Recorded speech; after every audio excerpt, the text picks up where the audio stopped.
Assalamu alaikum et bienvenue sur cette nouvelle vidéo sur le livre Maîtrise des lettres. Nous sommes aujourd'hui à la leçon 7 et on va découvrir une nouvelle lettre, la lettre 9, et un nouveau concept. Mais avant cela, on va essayer de réviser ce qu'on a vu jusqu'à maintenant. On a vu jusqu'à maintenant les quatre concepts, des accents. Si vous vous souvenez bien, on a vu Fatha, c'est équivalent à A, Dhamma, c'est équivalent à OU, Kasra, c'est équivalent à I, et le Sukun, qui indique le blocage de la prononciation. Ensuite, on a vu Shadda, si vous vous souvenez, qu'on dessinait souvent en couleur verte, qui sert à dédoubler le son, dédoubler les lettres, avec la première bloquée et la deuxième contient l'accent qui est avec Shadda. Ensuite, on a vu le prolongement de alif. En fait, on a vu que c'est fatha plus un alif sans accent. Au lieu de dire a tout seul, on va dire un autre a. Et c'est comme dit, on dit et c'était pareil pour dhamma. Dhamma, c'était dhamma plus waw. Ça donnait ou plus un autre ou. Et ça donne un ou. Voilà ce qu'on a vu jusqu'à maintenant. Et pour les lettres, on a vu ces lettres-là. Donc, il y a ces 8 lettres. On a vu que leur particularité, par exemple, qu'il s'attache des deux côtés. Pour le mime, le ba, le alif, il s'attache d'un seul côté, il va pas s'attacher de l'autre. Donc c'est comme le waw, il va pas s'attacher avec la lettre d'après. Le del aussi, et le ra. Sinon, toutes les lettres, jusqu'à maintenant, ils vont s'attacher des deux côtés. Ils vont surtout s'attacher avant. Donc toutes les lettres de l'alphabet arabe, à part une seule lettre, vont s'attacher avant. Ensuite, pour l'écriture, on a dit qu'il ne faut pas confondre le ta avec le ba. Et en même titre, il ne faut pas confondre le lem avec le alif, surtout au milieu, parce que le lem au milieu, il s'écrit comme ça, et le alif au milieu, il s'écrit comme ça, avec la lettre qui vient après, par exemple s'il y a waw.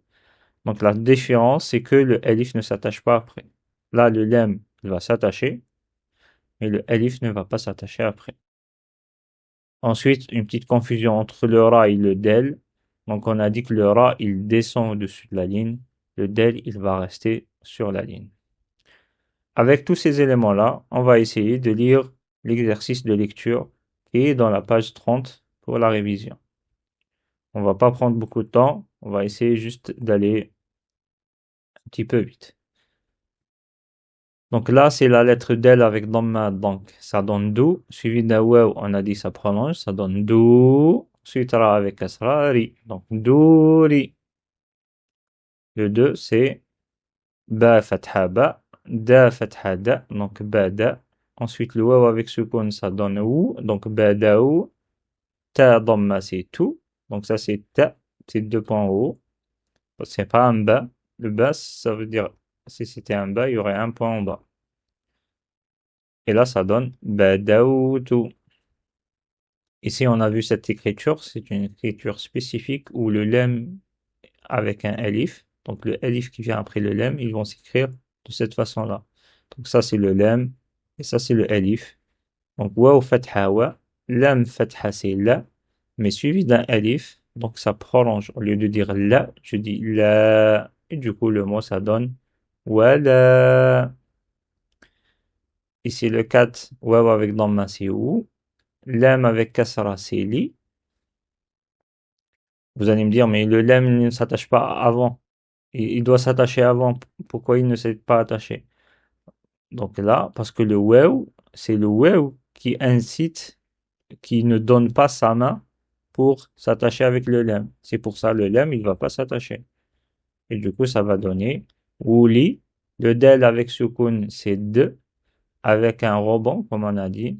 Wulid, et ta dhamma, ça donne tout. Et du coup, ça dit wulid tout. Ici, là, il faut pas confondre le ta avec le ba. Le ta, les 2 points en haut. Donc, ta, dhamma, c'est tout. Ça, c'est un ba, parce que le point en bas, toub, on revient à un ta fatha, ta. Donc, ici, toub, ta, toub, ta. Ensuite, lam fatha, la, suivi d'un alif sans accent, ça donne la. Donc, ici, toub, ta, la. Et ça, tout ça, je le fais dans ma tête. Et une fois que je suis prêt, je lance la lecture et je lis Tubtala. Le 6. Donc on a le waw avec shadda. Donc avant de dire wa, parce que ça c'est l'âme fatha. Donc ça donne la. Ensuite waw fatha, ça donne wa. S'il n'y avait pas shadda, je dirais la wa. Mais shadda elle est là, donc elle m'indique à bloquer le waw avant de le prononcer avec son accent. Donc avant de dire la wa, avant de dire wa, je m'attarde sur le waw. Je dis la wa, la wa. Et avec le waw avec soukoun à la fin, ça donne la waw. Allez, on continue du coup. Si je vois un mot un petit peu difficile, je l'explique, sinon je continue direct. Le 7, c'est tammat. Le 8, mubarrar. Le 9, laoula. Le 10, tatoubu. Là, par exemple, je m'attarde un petit peu, parce que s'il y avait ici un alif, par exemple, est-ce que je prolonge le tout? Ben non. Le tout dhamma est prolongé exclusivement par un waw. S'il y a un alif, je prolonge pas. Et d'ailleurs, heureusement, depuis cette séance et la séance d'avant, on n'utilise que des mots qui existent en arabe. Donc vous n'allez pas trouver un waw sans accent après un alif, après fatha par exemple. Je m'explique. Vous n'allez pas trouver un mot. Donc si je prends le 10, donc ça c'est le mot d'origine. Tatou, tatoubu. Le waw ici, il sert à prolonger dhamma. Ça veut dire que vous n'allez pas trouver un mot en arabe qui va s'écrire comme ça. Ta, tout avec un alif sans accent après. Ça n'existe pas. Vous n'allez pas trouver ça. Et pareil, vous n'allez pas trouver un mot qui a fatha ici et qui a un waw sans accent après. Je parle dans le mushaf, hein. Donc ça, vous n'allez pas le trouver. Pourquoi? Parce que le waw sans accent, il sert à prolonger. Il prolonge quoi? Il prolonge le son avant, à condition qu'il y a dhamma.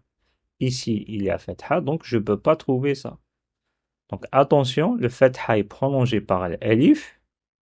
Donc on a dit prolongement fatha plus un alif. Et le dhamma, il est prolongé par un waw. Et ils marchent les deux ensemble. Très bien, du coup, ça donne le mot 10, c'est tatoubu. 11, tamtaddu. 12, mutawaddidu. 13, boura.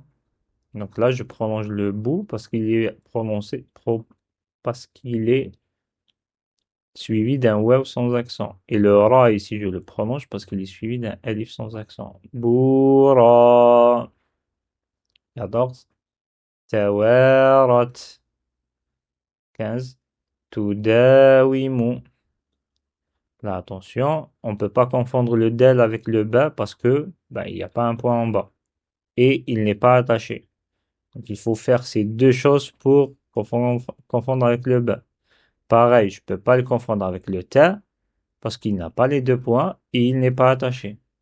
Par contre, on peut le confondre éventuellement avec le ra, mais la différence c'est que le ra, il est en dessous de la ligne. Vous voyez, ça c'est la ligne d'écriture et le ra, il descend en bas. Mais le del, il va rester sur la ligne. Et donc là, je ne peux pas le confondre. Tudawimu. Et là, vous voyez, il n'y a pas de connexion ici, il n'y a pas de connexion ici, on ne va pas s'attacher. Parce que c'est pas parce que les lettres ici qui veulent pas s'attacher avec les lettres d'avant, on a dit toutes les lettres vont s'attacher avec les lettres d'avant, mais c'est ces lettres-là qui veulent pas s'attacher avec les lettres d'après. Donc ni le del, ni le alif, ni le waw vont s'attacher avec les lettres d'après. On continue. Bidara. 17. Tatawallaw. 18. Mardoudi. 19, la dernière ligne du coup. Dalalatu. Le 20. Dammartuma. 21. Tadamat. 22. Radarat. C'est pas da, c'est pas da ici, hein. C'est un da. Donc faites attention, ne pas le grossir.